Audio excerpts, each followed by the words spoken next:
I want you to follow me through an analogy. So in the 2013 film, The Purge, crime has been made legal for 12 hours. And over the course of the film, we follow one family's kind of harrowing night as a bunch of people try to kill them. The big twist at the end is that the people who really want to kill them are their neighbors because of just jealousies around wealth. The neighbors are unsuccessful in their attempt to kill the family. And eventually the family is rescued by somebody that they had helped earlier in the night. And instead of taking their revenge, the family decides we're all going to sit nice and quiet until 7 a.m. when the purge ends. We are going to play the rest of this night out in motherfucking peace. Does anyone have a problem with that? And there's this oh fuck moment in the film. Oh shit, we are going to have to go back to living together after this. We are going to have to see each other every day. After we just tried to do this really unspeakably terrible thing to you and your family, we now have to go back to being neighbors. The reason that I bring this up is because I feel like we're approaching that cultural moment. We haven't done anything, in my opinion, to each other at our sort of ground working class level that can't be, in general, undone. But we're approaching it. We're getting there. A lot of people have cut themselves off from their family, or they've cut themselves off from their friends because they either support MAGA or hate MAGA. The last 10 years of MAGA has made its way into our families, into our homes, into our friend groups, into our employment, and broadly into our culture. There is going to come a moment when Donald Trump is no longer politically relevant, culturally relevant, or alive at a certain point. The man's 80 years old. There is nobody else who operates in the sort of grievance-based populist way that Donald Trump does. He has captured the culture, for better or worse, in my opinion, worse. Somehow he has managed to give voice to this grievance and be a prescriptive sort of thought leader, which is a weird word to say with Donald Trump, for a big swath of the population who feels that the American dream has abandoned them, and with it went all of politics. They become so angry and so cynical. They're either at a point of just burn it all down or just trolling relentlessly to make the other side crazy, who still maybe does believe in this thing. But it's going to end. And then we are going to have to go back to looking at each other. We're going to have to go back to being neighbors. We're going to have to go back to being family. And my fear is that Donald Trump is becoming delusional. There was a period of time in Trump 1.0 where I thought he was mostly a bullshitter, right? Like, there are liars and there are bullshitters. There are liars who lie because it's compulsive for them. There are bullshitters who lie to sell you bullshit, which is what I think Trump really was. The problem now is that I'm starting to think that he is believing a lot of the things that he said and is saying. And there are enough either true believer sycophants or cynical enablers around him to reinforce those beliefs to him that he's believing them now. And that delusion is trickling its way down to MAGA support in a way that I think is going to create, or is in the process of creating, such a detrimental schism in our culture that we are going to have one of those post-purge clarity moments, and it's going to go badly. And we're not going to go back to being able to be neighbors and be friends and live cordially with one another. So I want to talk about that. I didn't watch a lot of the State of the Union. I just, as a rule, sort of don't engage too much with that particular event because I think it's become something that it was never intended to be. The State of the Union was really always intended as sort of a progress report from the president to Congress to talk about where we are after another year of, a term, what our goals should be, what we hope to accomplish. And over the course of the last, since it's been televised, it's become more and more steeped in the pageantry and the pomp of itself than the substance of the speech that's given. So at this point, I kind of feel like after they're done giving the speech, they should put on their swimsuits and show off their talent. I mean, it really has just become a pageant at this point. So I really try not to give it too much credence or too much attention. However, I will read transcripts. On occasion, I do watch some of it. With this latest one, Donald Trump rambled on for what is now said to be the longest State of the Union in history. And you could see the enabling and the participation in the delusion on full display by members of Congress. People telling him it was the greatest speech they'd ever heard. Someone, at one point, I think after it was over, you could hear them on a mic saying, grand slam, total grand slam. Being a sycophant to a president is nothing new, but this is a different level. And you can see it in these press conferences and in these meetings. Anytime there's anything televised with Trump or anything that's going to be publicly seen with Trump, this level of praise and this level of ass kissing, this level of ball washing, and it's all steeped in fear, right? Like, it's not like any of these people actually think these things about Donald Trump. They're just kind of terrified of him. And they don't want to piss off the petulant boy pharaoh, because that's what this feels like, right? It feels like a pharaoh died and his 8-year-old son is now suddenly the God King. And this 8-year-old has all of the maturity, emotional dynamism, and emotional intelligence of an 8-year-old. And so they could just fly off the handle at any time and order somebody to have their head cut off if they don't like the way that they're being spoken to. And there are enough people in the room who are loyal to the seat that will go, okay, yeah, I mean, he said cut his head off, so we got to cut his head off. So you're seeing all of these people treating Trump that way. They're treating him like an 8-year-old pharaoh God King who they have to placate in order to A, not get primaried out of their seat or not lose their position within his cabinet or within his staff, and B, get what they want. What this is doing is reinforcing Trump's delusions about himself and about how the culture views him. In Trump 1.0, he hadn't really been in the world of politics very much. And while he knew people in politics because he needed to as a billionaire land developer, that's, you have to know people.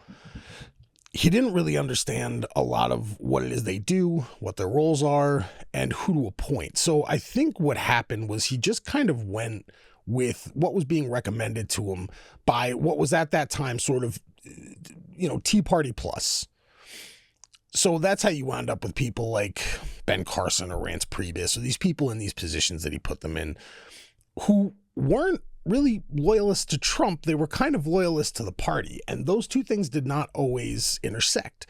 And so you had these reports of people saying, like, there were things that were kept off of the president's desk, or people would go back into the president's desk and remove a piece of paper so that he didn't see something and react to it or decide on it, because they really just kind of didn't trust his judgment or didn't trust that he knew enough about what he was doing to make an informed decision. And that resulted in a lot of problems. You had Rance Priebus get fired. You had Jeff Sessions get fired. All these people who were like losing their jobs. It was a revolving door of cabinet members over the course of Trump 1.0. At one point, it became a meme to have a bingo card with these people's faces on it to see who was going to get fired this month. During the 4 years off, they learned. Stephen Miller learned. Stephen Miller, who's probably writing, I would say, the majority of Trump's domestic policy. I'm sure he's got his hand dipped pretty steeply into Trump's foreign policy and helped him put together his cabinet. These guys learned that we can't go after and hire people who are just Republican loyal. We need people who are Trump loyal, who are at least true believers. And if not true believers, they're so cynical or so damaged by the system that they're willing to just kind of do whatever we say for the paycheck and the career opportunity. And you can tell who these people are. You see someone like Carolyn Leavitt get up. Carolyn Leavitt is a bullshitter, but an absolute true believer. You just mentioned that the president is going to attend the dignified transfer for these families. Given what Secretary Hegseth said this morning, is it the position of this administration that the press should not prominently cover the deaths of U.S. service members? No, it's the position of this administration that the press in this room and the press across the country should accurately report on the success of Operation Epic Fury and the damage it is is doing to the rogue Iranian regime that has threatened the lives of every single American in this room. If the Iranian regime had their choice, they would kill every single person in this room. And so we can all be very grateful that we have an administration and that we have men and women in our armed forces who are willing to sacrifice their own lives for the rest of us in this room. All things considered equal, at a level playing field, objectively is incredibly good at her job as Trump's press secretary. She knows how to dress down reporters that she doesn't like. She knows how to answer questions in a very specific way that doesn't kind of like reveal anything important, but reinforces the president's agenda. And she, if she's not a true believer, she certainly looks like one and speaks like one. And then on the flip side, you have the cynical people. This to me is somebody like Tulsi Gabbard. And you can always tell with these people. Tulsi's a personal disappointment for me. I really liked her in 2016. I thought she was okay in 2020. I know everyone thought she was like a Russian plant, but she was very much a Bernie Sanders agenda-driven politician who didn't want war because she had seen war and knew how terrible it was. She wanted Medicare for all. She wanted a more equitable system economically for Americans, and I respected that. And she was heavily critical of Democrats, which is something I also deeply respect. Tulsi took a job with the Trump administration because personally, I think Democrats had fucked her over so badly, and she really didn't kind of grab the foothold that she wanted to get in media. And so this seemed like, I think, a good opportunity and a good paycheck for her. But you can tell that she's not a true believer, that she's just doing her job. And the way that you can tell, and it's not just with her, it's with anyone who kind of falls into that category. There's this moment that will occur when they're on TV being a talking head. There's this moment where they get pressed on something that they know deep down is fucking ridiculous. The 2020 election usually is this thing where you can finally see the cracks happening here. They get asked about the election. Straight up, someone will say, did Donald Trump lose the 2020 election? And before they give the bullshit answer, something like, well, Joe Biden's president, is he? Anything to not have to actually say Donald Trump lost the 2020 election because they know that's going to piss him off if he hears one of his people saying that openly. They get this smile on their face. Is it the patriotic thing to back someone who will not concede election? He never conceded. He still has not conceded the last election. You think it's patriotic to back someone who treats America that way? I think what you've heard from Trump is the same thing you've heard from Hillary Clinton, the same thing you've heard from a lot of other people who have called him an illegitimate president. That's who said not she never was, she did not. No, that's over there. That's over there, Tulsi. We're talking about he has not conceded the last election. It's this sort of shit-eating, cynical grin. And it telegraphs something about them. They're basically trolling that this is all for the paycheck. It basically says like, yes, of course he lost the election. I know that the man that I work for is a fucking idiot, but I don't care because I don't like you. And I like my paycheck and my career opportunity that I'm getting for working in this administration. Kellyanne Conway used to get it. Even people in the media who don't work for Trump directly, but it was very important that, they kind of stay on the good side of Donald Trump. Even they do it too. And that extends, I want to get into that too, into the media, because this extends to them. In my opinion, the most egregious offender of this is Glenn Beck. Glenn Beck went on Samantha Bee's show, of all people, went on Full Frontal with Samantha Bee in 2015 or 2016 to basically say that like he was a never Trumper, that he wanted to maintain civility with the other side. And once he started to lose viewership and subscribers based on his being a never Trumper, but the people who subscribe to him starting to move into MAGA, Glenn pivoted and became probably the biggest sort of new media holdover of legacy media, ball washer of Donald Trump. He was a guy who used to be legacy media. He's transferred over into new media over the course of the last 10 years, doing podcasts instead of being on Fox News, and has basically become the biggest Trump dick sucker that there is. And it's bullshit. And Glenn is very good at acting like it's meaningful. He's very good at acting like he cares about things. I would know this because Glenn did a tribute to my father where he pretended to give a shit about anything my father ever went through. Glenn is a liar. He lies to his subscriber base. And now he's in a bit of a pickle because his subscribers are starting to voice, and I see this because I see their social media, they're starting to voice their dissent around things like the Iran war and Trump's sort of unwavering backing of Benjamin Netanyahu, which I personally believe is because Mossad has compromise on Trump. They have some kind of blackmail shit on him, whether it's Epstein related, whether it's something else related, money related, whatever it is. They have something on him. He doesn't want it getting out. He will bend over backwards to do whatever Bibi Netanyahu wants him to do. So Glenn is at this moment now where he has to decide, do I continue to ball wash this sundowning lunatic of a president, or do I move in lockstep with my subscriber base because I might risk losing them? And this is how you can tell who actually gives a shit about you and about giving you real information versus who cares about the money. And this is the whole problem. I digress. We're going to do media on another show. My point is that all of these people are sort of participating in this group delusion. And that is making its way down to the MAGA support. I want to be very clear about something right from the jump. And I've said it in the first episode that I did of this series. I'm going to reiterate it every time because it's really important. I do not view the MAGA voting base as my enemy. I just don't.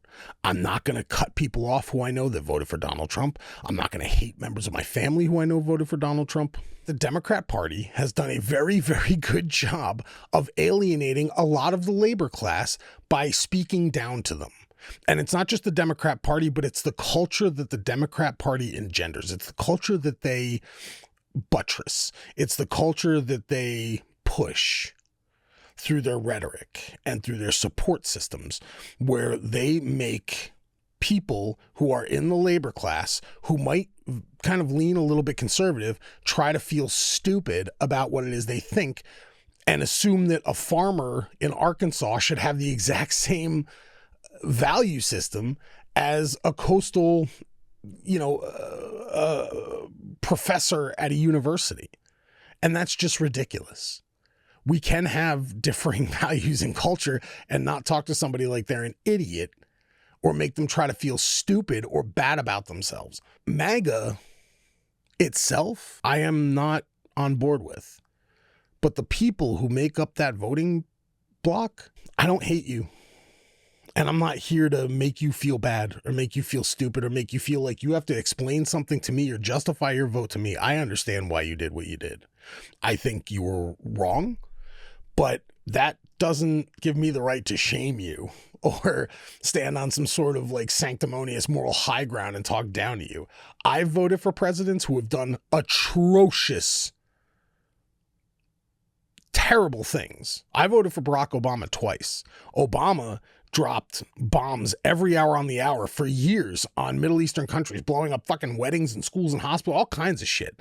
So I completely understand ambivalence. What's worrying me is that the MAGA base has dug so far in on this guy and made it so much a part of their cultural identity that they are following him down rabbit holes of things that are just categorically nuts and not true. And I'm worried that the schism created by doing that in the culture is going to hit a point of irreparability. It won't be able to be fixed. And I don't want that. That's the last thing I want to see. I want us to be able to come back together again and live cohesively. Donald Trump has hit a point of delusion, and it's being enabled by the sycophants and the cynical opportunists around him. The 2020 election is becoming sort of the emblematic thing of this. The thing where you can see he is unhinged and has lost it. It's been 6 years and he's still going after this. He still refuses to accept these results. And you have people around him now who aren't Mike Pence, who aren't saying to him, dude, like, just let this go. Like, you're president again. You won. Like, you won in 2024. Just be okay with that. But he has this perceived slight against him, which I think really is more personal than anything else. And now, because no one around him is leveling with him and they're all just reinforcing his fucking brand of crazy, he, I think, actually believes that the election was stolen from him. Before, I thought he was just kind of bullshitting because he didn't like the idea of losing, because Roy Cohn told him once upon a time, never admit defeat. But I think now his brain is, basically like spoiled milk. I mean, it's just like rot going on in there. I think he thinks that immigrants really were eating the cats and the dogs. I think he thinks that everything that he says is grounded in some sort of actual reality, and most of it isn't. The people around him, like the Stephen Millers and the Pete Hegseths, the Susie Wileses of his cabinet and his staff, are reinforcing his brand of crazy, and their sycophantic dealing with him is doing damage to our culture, because it's enabling him to continue loudly spouting his delusion, and MAGA is going along with it. And so I'm watching people who a year ago told me that they were voting for this guy because he wasn't going to start any new wars get behind him when he's starting new wars. When he said he wouldn't do regime changes, get behind him when he starts doing regime changes. When he said he would get the price of everything down, get behind him when he lies and says the price of everything is down. But if you look at your fucking grocery bill, like, you can see on the receipt that prices are up. When you look and pay your electric bill, you can see that prices are up. And I just don't know what it's going to take. Maybe it does take Donald Trump not being president anymore. And maybe it does take him being out of the zeitgeist for the wool to finally come back, or for the veil to be lifted. I want to believe that we're all in a fever dream. What's scaring me is that with Biden, much as I didn't like Joe Biden, what was told to us about Joe Biden was that this was the return to normalcy, that the 4 years of Trump 1.0 was just a fever dream, and the rest of the world can rest assured, like, we got it, we're back in control, like, we're back at the wheel, it's fine. What I'm starting to think is that Biden was the outlier, that Biden was the anomaly, and that where we are as a country is this, that we are in this place. And I think the rest of the world is starting to get to the point with us where they're like, yeah, we're kind of fucking tired of this, and we're not buying the, like, just wait until this is over when we get back to normal. This is who America is now. And that's a problem for a lot of reasons. Geopolitically, we are not in a good position right now. The fact that we are kind of just allowing Israel to unilaterally make decisions about what our soldiers do and about whose American lives are put at risk is pretty fucked up. We have a president who is seemingly just being cucked by these people over and over and over again between Netanyahu and Putin. This guy is just kind of giving the store away to these folks. And I am concerned that we will not be able to get back our goodwill with the rest of the planet for a very long time. Even if we elect somebody who isn't a deranged, delusional, sundowning lunatic who is like shitting his pants during press conferences, even if we elect somebody who seems normal, I don't know that the rest of the world can trust that about us now. Right now, you have a president who, this is like the second or third time, I think, has bombed a country while negotiating with that country. That's not a negotiation tactic. Bombing a country while you're negotiating with them isn't a good tactic. That's something you do when the negotiation fails and you're in imminent danger, or an ally is in imminent danger. We were literally negotiating with them and we dropped a bunch of fucking bombs on them. And then we did it again. Like, now, what that tells Iran is that they are never going to be safe unless they have a nuke. So not only have you not struck a new nuclear deal with them that you were like trying to negotiate for several times and did it poorly, now you're encouraging them to say to themselves, unless we have a Moab or a nuke or something with mass destructive power that we can leverage against another nation, we are never safe. We are never sovereign. We will never be allowed to self-govern. We're going to be occupied. And man, that is a scary fucking proposition. I do not like the idea of a nuclear Iran. I don't think anyone does. And you're only encouraging them to do that, to get better at hiding it, to get better at quickly manufacturing it.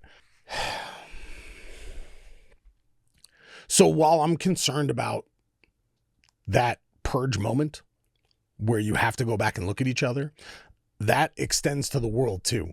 There is going to come a time where America doesn't have Donald Trump anymore, and we have to go back to looking at the rest of the world and going like, sorry, and having that sort of face on when we have to deal with our allies again, people who we have blown off, pissed off, or ruined relationships with over real petty shit.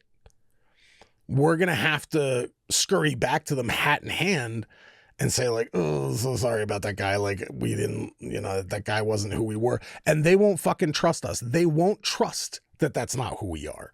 That's not a good place to be. It's very concerning. So what can we do? Win the midterms. I personally am disgusted with Democrats. I find Democrats to be feckless, spineless, kind of useless hall monitors. They don't really do much. They don't get a lot accomplished. They're very slow to action. They poll test every other fucking word that comes out of their mouth. And they just kind of refuse to get with the times a little bit. And they've gotten so kind of smelling their own farts, high on their own shit, because all of the celebrities have kind of come out and become friends with them. And now you have, famous people who are like famous actors or famous musicians kind of rubbing elbows with, politicians at a scale we've never had before.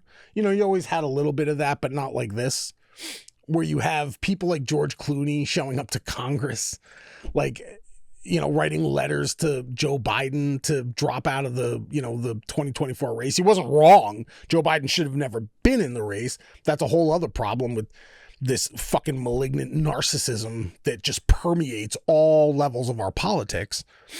But George Clooney shouldn't be somebody writing a letter to Joe Biden. That should have happened within the party, and it should have happened before he ever decided to run again. Democrats got kind of high on their own supply and started falling in love with their own smug, the smell of their own farts, and developed this brand of cultural elitism where they just knew better.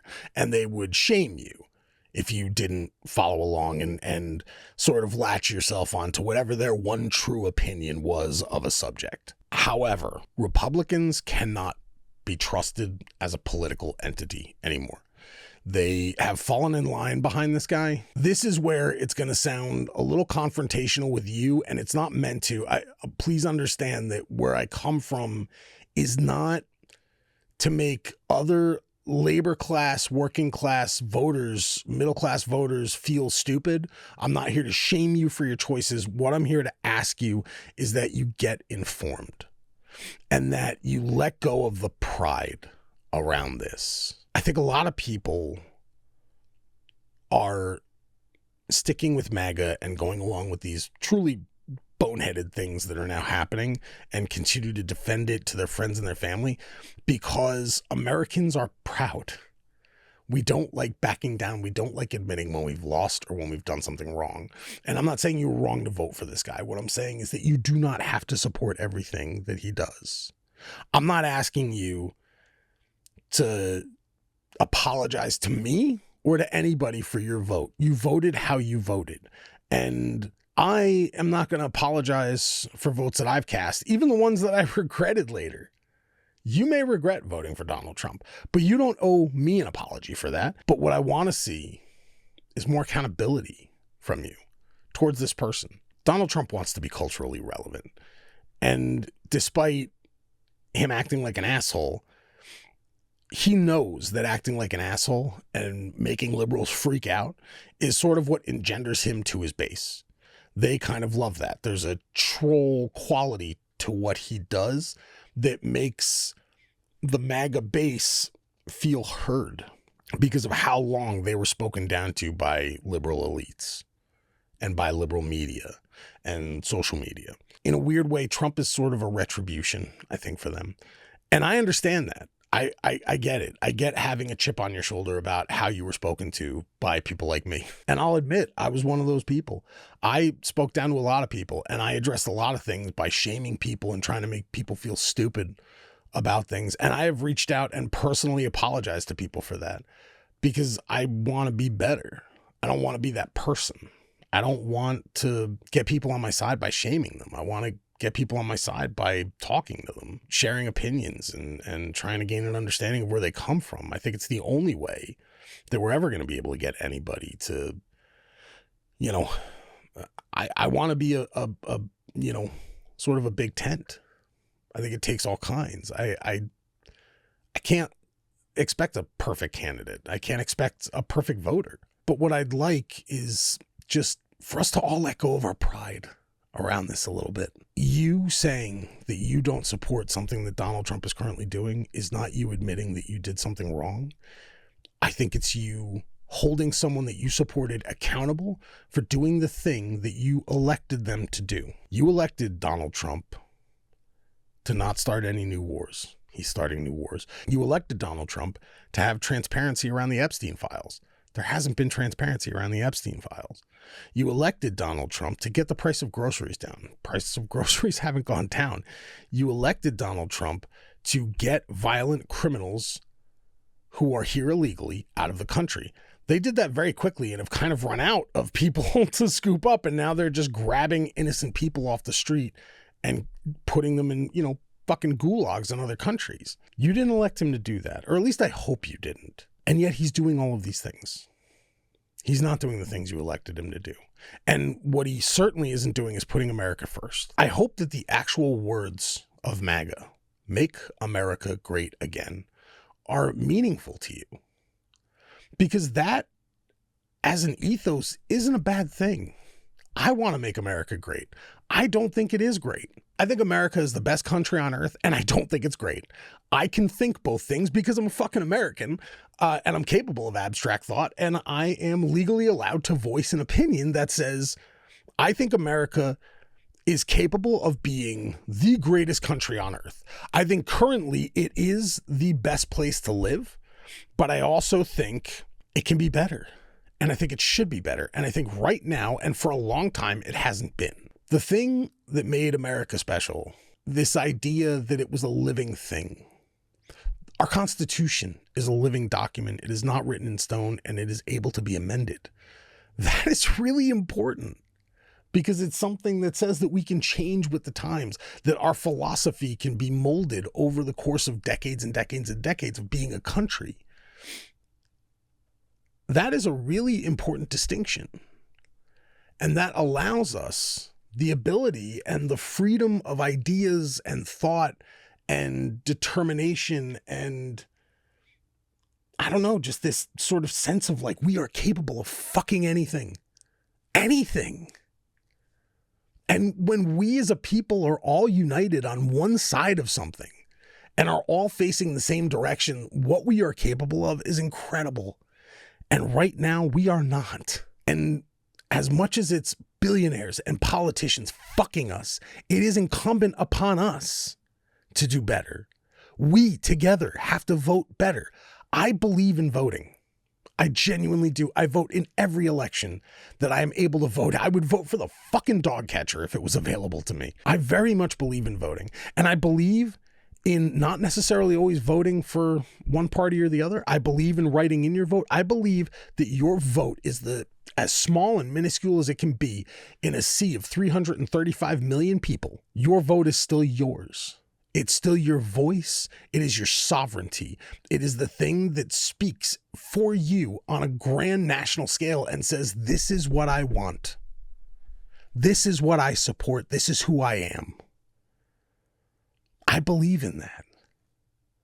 But I believe that our culture has pushed us to this point of just nonstop hustle and exhaustion that now we're so unable to really dig into an issue and truly understand it. So we rely on these very unreliable sources. We rely on media that isn't reliable. We rely on social media, which really isn't reliable. We rely on biased fact checkers. We rely on biased news sources. We aren't really told what is editorial versus what is news. Like, news and punditry are not the same thing. And we have these pundit fucking hacks who are acting like journalists, and they're not. Journalists' sole job, in my opinion, the sole job of a journalist in America is to ensure that voters are informed with all of the facts that they need to make a decision based on real information. That is the sole purpose that they should fulfill. And somehow that has been perverted by money, obviously, and by partisan power. It has become corrupted. And it used to be the most important estate in all of these institutions. That estate was the most important because it was the one that reflected what was happening in the world to people, to us. It kept us in the loop on what our government is doing, what the people in power are doing, what businesses are doing, and what the world is doing. And those are important things for us to be able to make informed decisions. And we don't have that anymore. You know, the minute it all went algorithmic, it was over. We need to get that back. And there are places where you can find good news. You can find good information. Do your best to try to have an understanding of history. Work from a place of empathy as much as you can. I know everyone likes to, talk about how empathy has become weaponized in our current culture. But the truth is, if you approach situations with empathy, like, yes, sometimes you might get fucked. Sometimes you might give someone the benefit of the doubt that doesn't necessarily deserve it or is going to turn that around and weaponize it against you. But it's still a good thing for the most part to operate from a place of what I want this done to me. The reason that money drives so much of politics is because we allow it. We continue to keep voting for the same people over and over again who are owned by those entities, who are owned by those super PACs.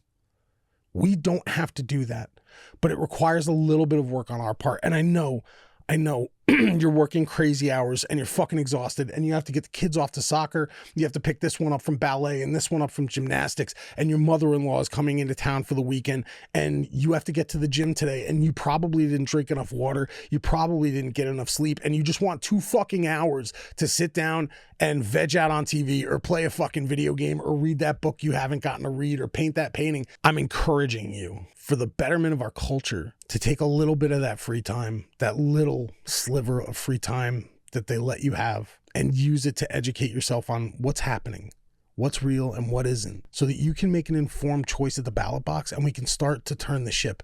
America is a giant fucking ocean liner, and it is not going to turn all at once. And it's very, very hard to be able to see more than 10 minutes in front of ourselves because they've fostered a culture that doesn't let us do that. And they don't want us to do that. They don't all want us to start kind of steering the ship the way that we want it to. They want to keep it going the way they want to keep it going.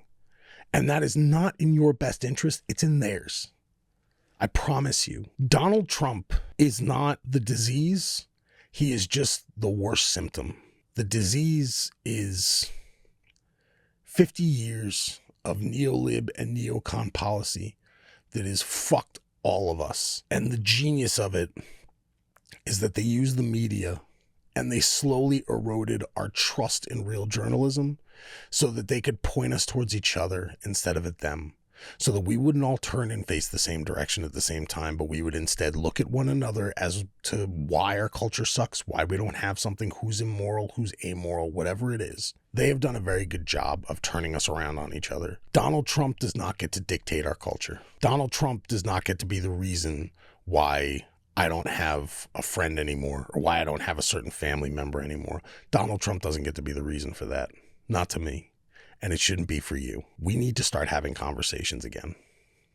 We need to deal with each other in person. We need to get off of the screen. We need to not be dealing with each other through typed out words where you have no idea of context or emotion or seeing the humanity of the person in front of you when you speak to them. I can't stress enough how important that is. So while I do think that the delusion of Donald Trump and the sycophants and enablers around him who keep perpetuating that delusion is causing real cultural schisms, I also think it's incumbent upon us to stop it, because they fucking won't. They are allergic to accountability, all of them. Either party, it doesn't matter. We've seen it now very clear with the Epstein files. They are allergic to accountability. They're never going to stop because it's not in their interest to stop, but it is in ours to stop them. They are allergic to accountability. And I think it's time that we say to them, fuck you. I'm voting for someone better, and really vote for someone. Even if you have to write it in, even if you're the only person that votes for that person, there is somebody better. You don't just have to vote against. You can vote for. And I told myself after the last election, I am done voting against. I'm only voting for. And if that means I have to write in a name, then that's what I'm going to do. I had to have a personal change to my ethos in dealing with people, in maneuvering my way through this culture, and in deciding what kind of person I want to be and what kind of ideas I want to help foster and grow and perpetuate in the world. I had to have a reckoning with myself and say, do you want to just keep being angry and petty and have this chip on your shoulder about culture and about the other people in your life who maybe don't think the way that you do or have a different set of values than what you have? Because what's it really doing for you? It would make me feel maybe a little bit superior for about 30 seconds. And then it would depress me knowing that A, I just said something terrible to somebody that now I can't take back because it's on the internet and it's written in stone. And B, that all I did was add to the noise. And I didn't try to do anything meaningful to add to a solution. I want to help add to the solution. And I want to talk to you. I want you to tell me why you support what you support. I want you to tell me what means something to you. I want you to tell me what your values are. I want you to tell me the hills that you choose.